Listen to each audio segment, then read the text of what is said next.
So here we have the Type 1 Robot Man. And of course, any lights in the head and that kind of stuff are optional. This is the simplest of all the clawfoot walker designs. It uses energy not just to walk, it uses energy to raise and lower the body and tip the body forward and backward. And for that reason it can look more animated and can be more fun, but it's also the simplest of the designs to build. Here you see the parts as they get printed. All the parts print with no supports with the exception of the very ends of the legs here. You need a little bit of support here since this prints on the plate that way, but everything else. And here you can actually see the angle that I have added to give the robot more of a animated look when it's walking. That'd be tipped forward. If the legs were straight up and down, then it gets closer to being straight up and down. But I wanted to add as much animation as possible to how it looked.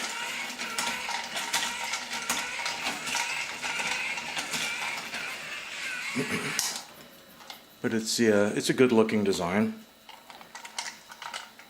So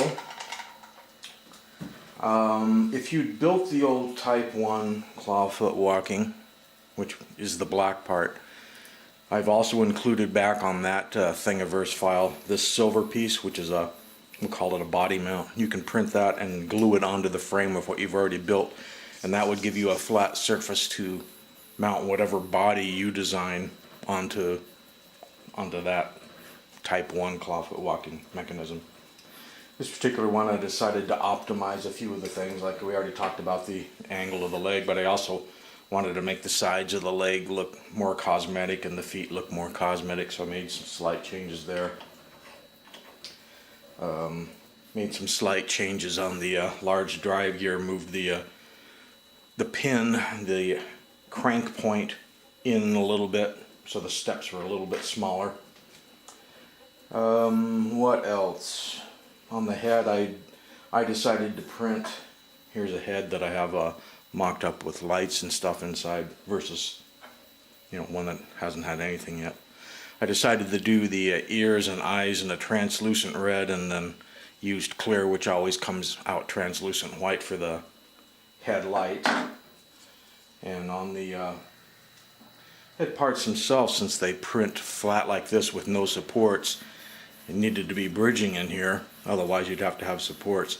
But this is like 0.5 thick or 0.4 thereabouts, so it's real easy to take and cut it out with a knife if you want to open that up in case you want to illuminate it.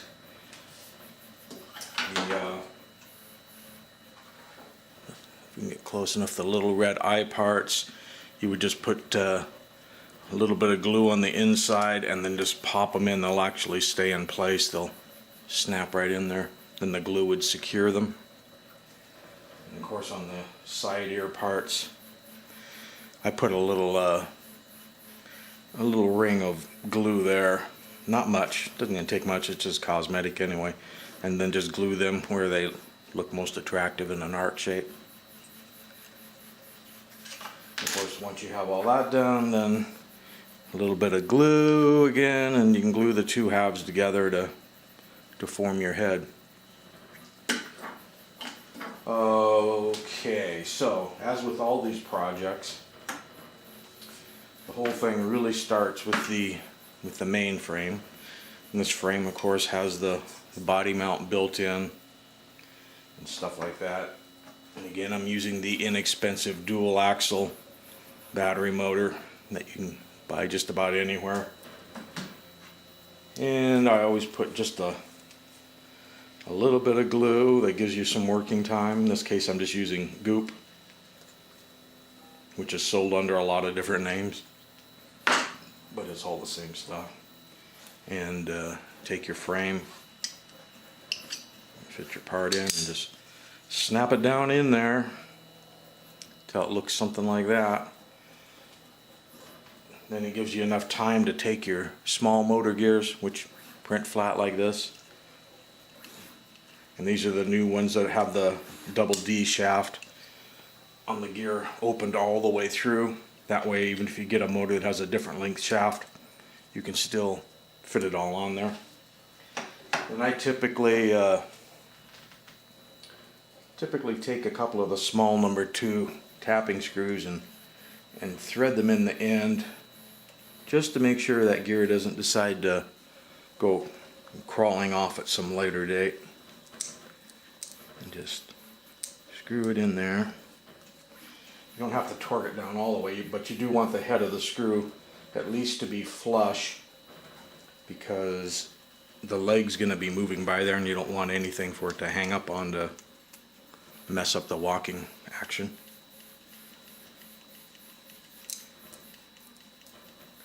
There we go. Then they take these are 3x12 tapping screws. Again, you could use a machine screw and a nut. You could use just whatever you've got laying around. It doesn't really make any difference. And you have to get both sides 180 degrees with each other so that the robot can walk. You need to make sure the gear is loose. One reason you want glue that doesn't set up right away is so that you can push everything down. You don't get a good gear mesh going on there.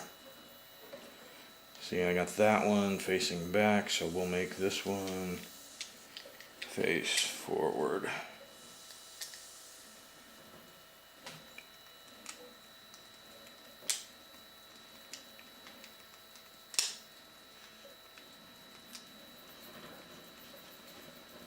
Tight, feels loose. And just put that about there.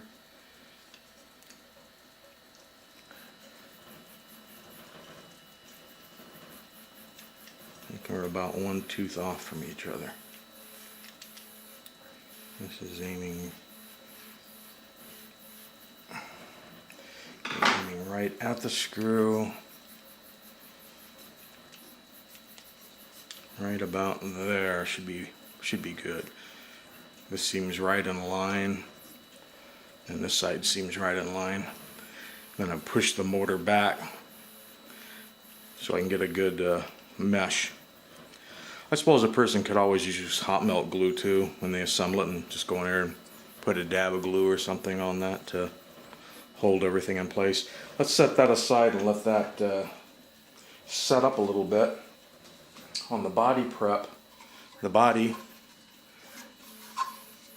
prints upside down like this, so it doesn't need any supports. All the features and designs on the body were designed to print in this orientation, so you wouldn't need supports. And I guess one of the first things you would want to do would take the battery box. Again, that's going to run on 2 AAA batteries, and this particular battery box has a mounting hole dead center, which we'll stick a screw through and screw it in. If yours doesn't, you can always glue it in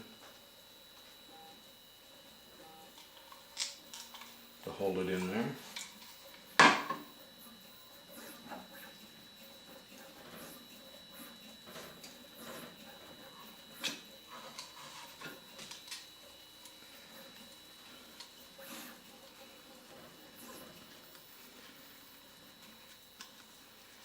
Okay.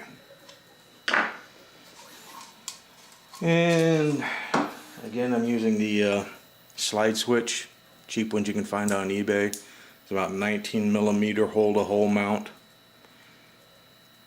double pole, double throw type setup. You don't have to have a switch. You can push your batteries in to make and break the connection. You know what I should have done while I had that battery holder out, because it makes life a lot easier. I'm going to take it back out. I've talked about this in every other video that I've done, and I just for some reason spaced out doing it, but you don't really need, in our application, the come to Papa. There we go. You don't really need these tight little wraps that they have on there to hold the batteries in our application. And what they do is they just make it really hard to put the batteries in and out. So I don't cut them off, I just simply bend them so they're not quite so tight. If they don't do anything at all, that's fine. But the main thing is to make it not so impossible to get the batteries in and out. There. Just pre-tweak them a little bit. There is a hole to fish the wires through. We just fish them on in there, like so. Screw that back down.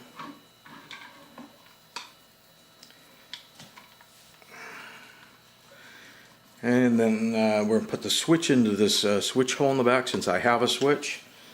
And normally if you go to buy some of these switches, they normally don't come with the little screws. You normally have to order those separately. And it's just a 2mm machine screw. And you can get them dirt cheap off eBay. Get them lots of other places too. Tiny parts and all kinds of robot part suppliers. But it makes it a nice application. It looks good in the end. It's going to be some prep, and I guess we could do some of it right now. I'm going to take the red wire off the battery and run that through my switch. Probably just run it up to the center contact, so that's more than enough wire for that. I'm going to save the piece of wire that we cut off and solder it to one of the other terminals off the switch, which will end up running to the motor. And might just as well prep this right now. If the soldering gun's warmed up, we'll see.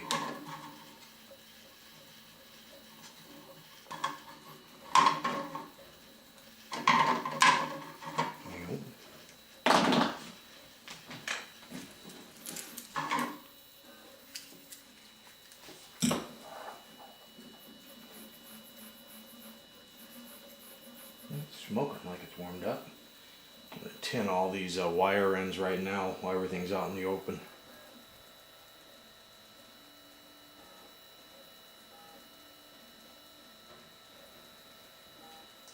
Might as well tin even the black one. I know they usually come pre-tinned, but it never hurts to put some fresh solder on there. Then the switch itself is usually quite beneficial to pre-tin these contacts up where you're going to solder your wires, like so.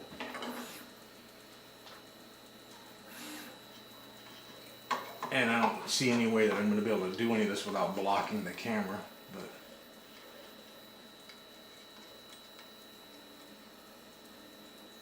but I think you all know how to solder a wire onto a switch, or at least I would hope so.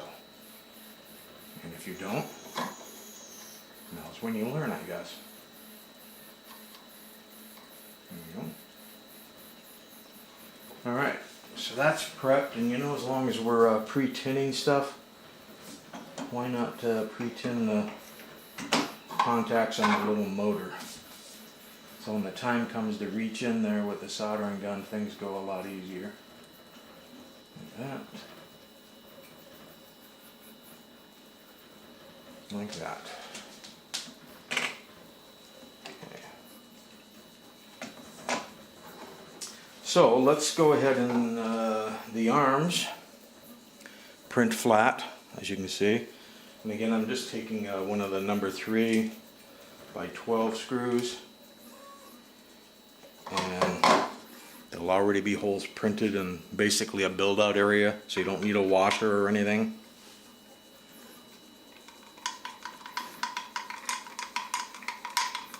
And you're going to want the arms to chatter and rattle around, so as the robot is walking and tipping and raising, that they can move to add to the animation effect.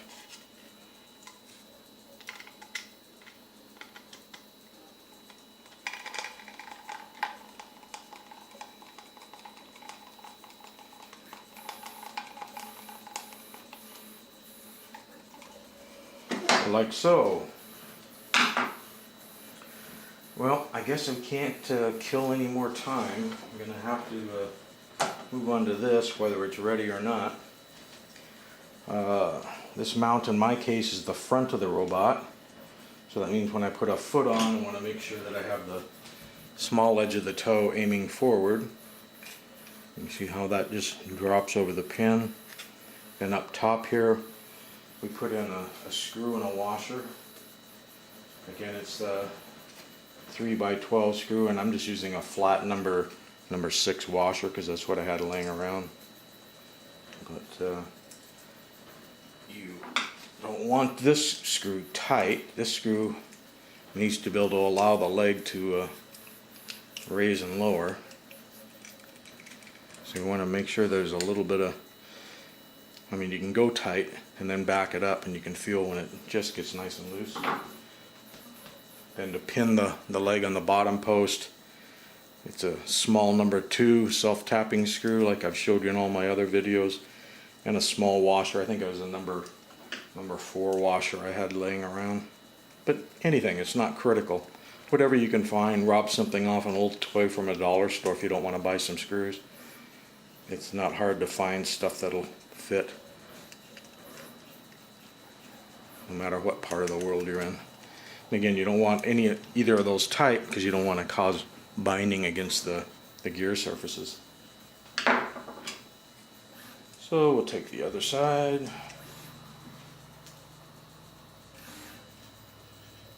And we'll set it up exactly the same way.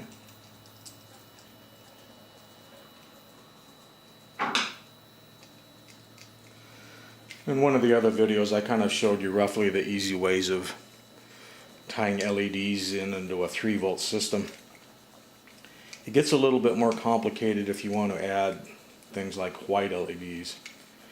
The voltage threshold of LEDs, depending on the color and their makeup, their chemical makeup, is different. Generally, a red LED is going to be low, like 1.7 volts or 1.8 or somewhere in there. So there's no problem running a red LED on a 3-volt system as long as you include a small current limiting resistor. And a lot of the greens actually work quite well on 3-volt systems too. Some of the blues don't, and some of the whites don't, because their point where they start conducting is just about 3 volts. So by the time you throw a motor into the system, the voltage is too low to actually light them. So when you want to run all color LEDs, or especially ones like color changing LEDs, or even the flashing LEDs, and there's a motor tied in the system and you only have 3 volts to begin with, then you need to throw in what's called a buck converter, a small voltage regulator, which can boost voltage, and they're very inexpensive.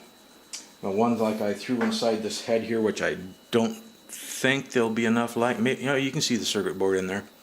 That's a small one off eBay, but you can get them from any of the import places online. That was less than $1, and it's what that one will do is it'll take voltages as low as 0.7 of a volt, less than 1 volt, and boost that up to 5. And of course, higher voltages, it'll regulate to 5. So once you know you have a steady 5-volt supply in there, then it's easy to use some current limiting resistors and run any type of LED that you want inside the robot. So that's what I shoved up inside the head of the one that I intended to keep. This head here, initially I was just going to glue together and put on there and tack it on temporarily for your benefit, but I think I might go ahead and slip this one in there. An interesting thing that happened when I was printing this head is I knew I didn't have enough of the Vertigo Gray, which I used for this head and for this body and the arms. It was running out, so I stopped it right at the edge and then just did these outside edge, and it's a gray, but they call it silver filament. I think it added a nice contrast to the robot. And I didn't pre-paint the mouth and the eyes on it. This one I experimented with that. I don't know. I mean, it adds, but I don't know. I think I might like it better like this. It's hard to say. A person could go through and paint the tape reels and the buttons, and you could do all kinds of stuff to it. Okay, well, there's 2 screw hole mounts in the front. They're going to line up with the 2 screw hole mounts on this motor frame. And this motor frame, if you see how the lighting goes here, you see clear down in the end there, see that light, that little wedge, back where I'm wiggling my finger sort of? That's a passage that you could pass wires from the head down through there, and then it'll dump them out right near the bottom of the motor so you can solder them right on. Keeps them out of the way of the gears and all that kind of stuff. That was why I included that channel there, is to make kind of a safe way of funneling wires. I'm not sure if it'd be, maybe it'd be easier to put the head on first and then feed all that together. I'm not sure about that. Like I say, we're learning here together. You figure, well, he must already know, he's already built one.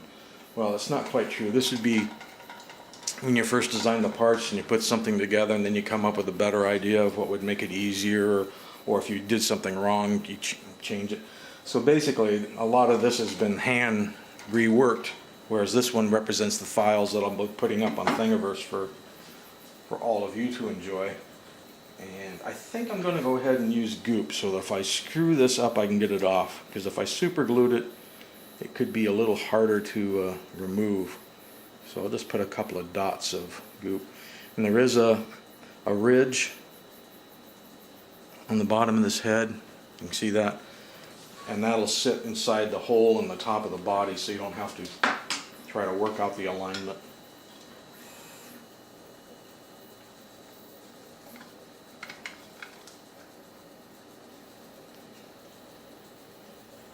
I wish I didn't tape everything live, because now it'd be nice to let that sit there and set up. But that's not how I do things. I don't care for editing, and if it sucks the fun out of the project, then what's the point of doing the project? We're here to have fun, to share, to learn. I'm just kind of hoping that wire would come poking through. I'm thinking, I'm glad I used goop. I think we'll stick that back on in a second. Let's go ahead and run this in. I'm going to maneuver the body until I can see those holes,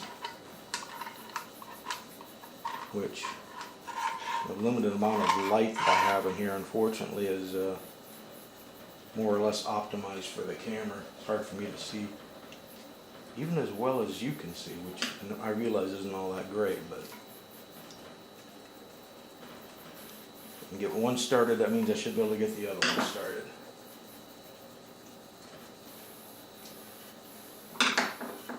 Oops.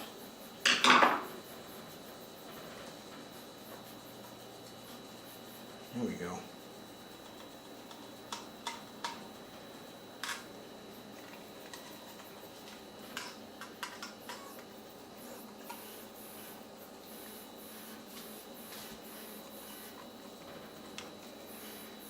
These tightened up, even though I may have to take them off again by the time I get those head wires fed down through there. Or maybe I won't even fool with that right now, just to get the build done for you guys. Let's just see. Let's try tucking them down through there now. See if they'll pop out the other end.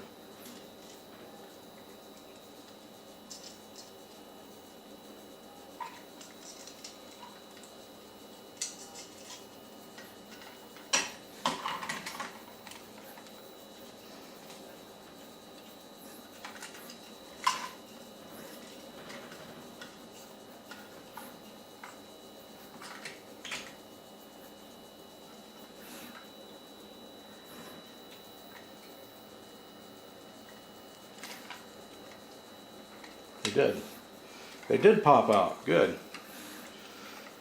On the other wires that we're going to, how can I get you where you can see this? I may not be able to.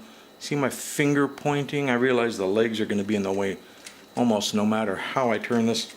But on that motor there is a piece of plastic, and that's a good place to shove the wires through, because then it'll help secure them.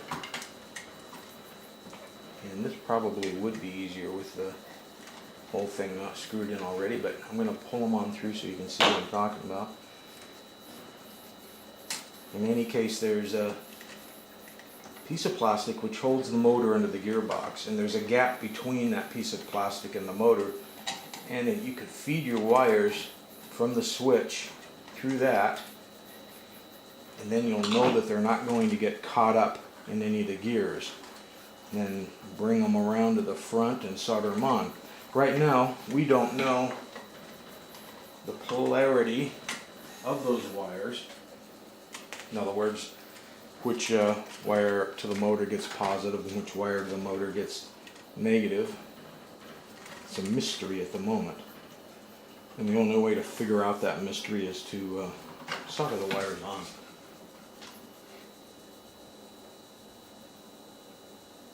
So I'm trying to reach in there and not melt the robot. And I'm kind of just tacking them on because there's only a 50-50 chance that I'm going to guess right.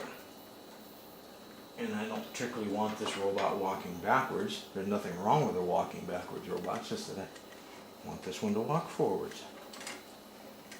So, let's tack those in. I may have to go at this with a needle nose to hold that wire. And again, you probably won't be able to see anything of any value until I get the wire soldered on.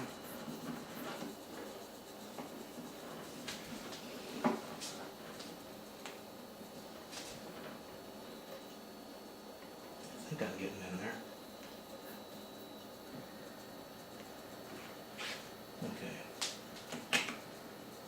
Okay. You know, without doing any wire management, let's just find out whether it's going to be running forward or be running backwards.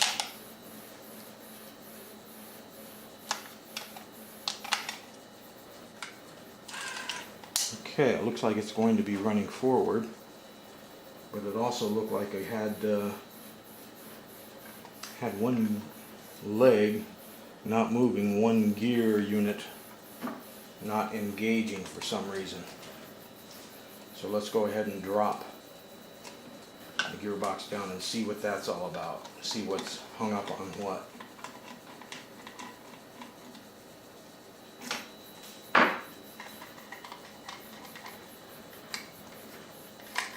And it may come down to not having allowed the motor to glue in place long enough.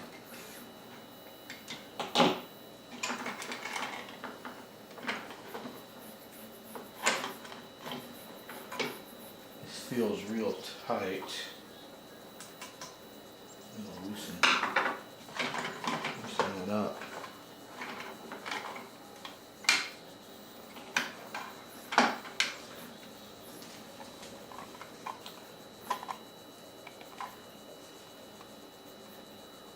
I'm not sure what got out of sync and why. I'm going to back turn this. But that does appear to be what it's all about. It looks like the motor had moved enough.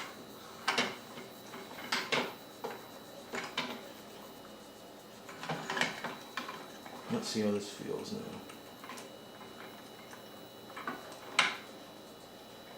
A little snug.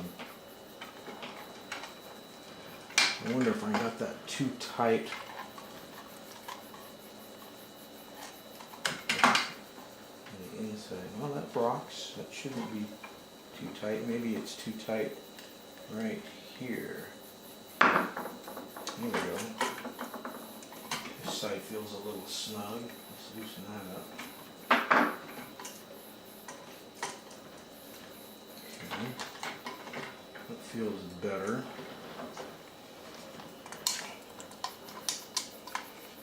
We got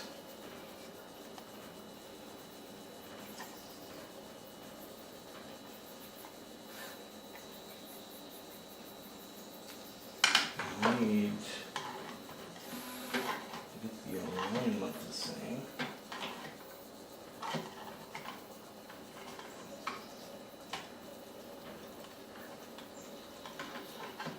So we have this post here, we need this post here.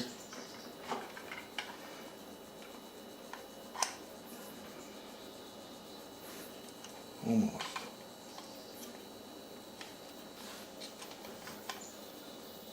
Okay, I think that has the alignment pretty close, I hope. Let's see. Yes.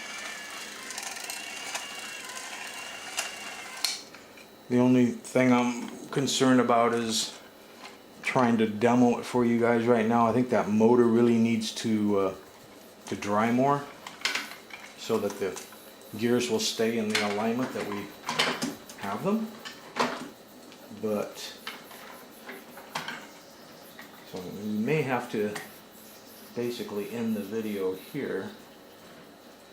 I'm thinking I'm going to go ahead and try and tack these head wires on with the motor wires. With this all hanging out, it's easier to get in here to solder. In fact, I think I might take the motor wire here and aim it down. Come at it from the bottom.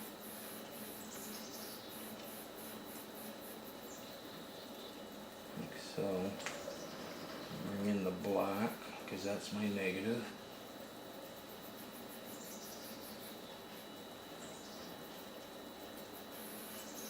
I need a little more solder on that.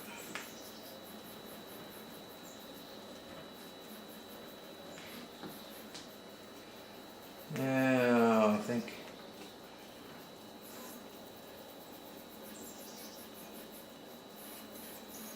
I probably should have had some hot melt glue out here so I could have stuck that motor down earlier when I had the gears lined up and made it all happen quicker.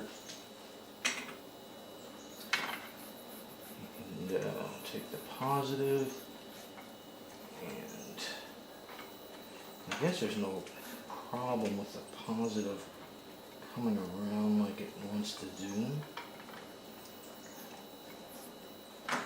Let's see.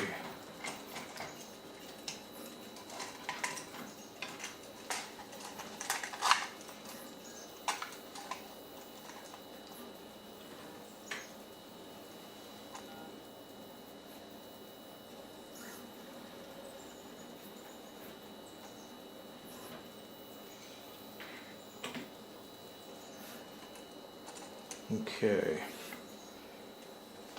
Let's just kind of let everything dangle here, and we'll see whether the, oh yeah, see now we have headlights going.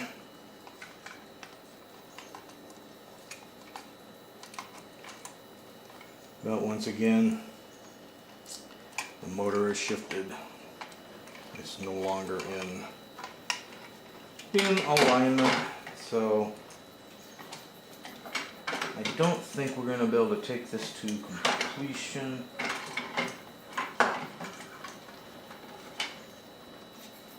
Unless I can think of some way to, you know, by the time I heat it up, a hot melt glue gun, it would be rather late.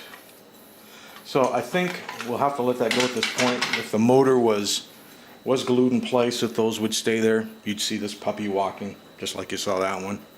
But since it's not quite there, there's no point continuing to wait for glue to dry, right? We've all seen glue dry. It's gonna walk like this guy, just a little bit different color. Next time I'll have backups, like hot melt glue guns and things waiting in the background, so that if we need to zap something right away, we can get in there and do it. I don't think the super glue would be a good choice for that motor because of the material. Otherwise I would give that a shot. But let's call that good. It's an easy build. Just let your motor dry in correct place. You know, when you get the gears meshed, push the motor all the way down so all the teeth are meshing right when you've got everything lined up. Let that dry a little bit. You'll be good to go.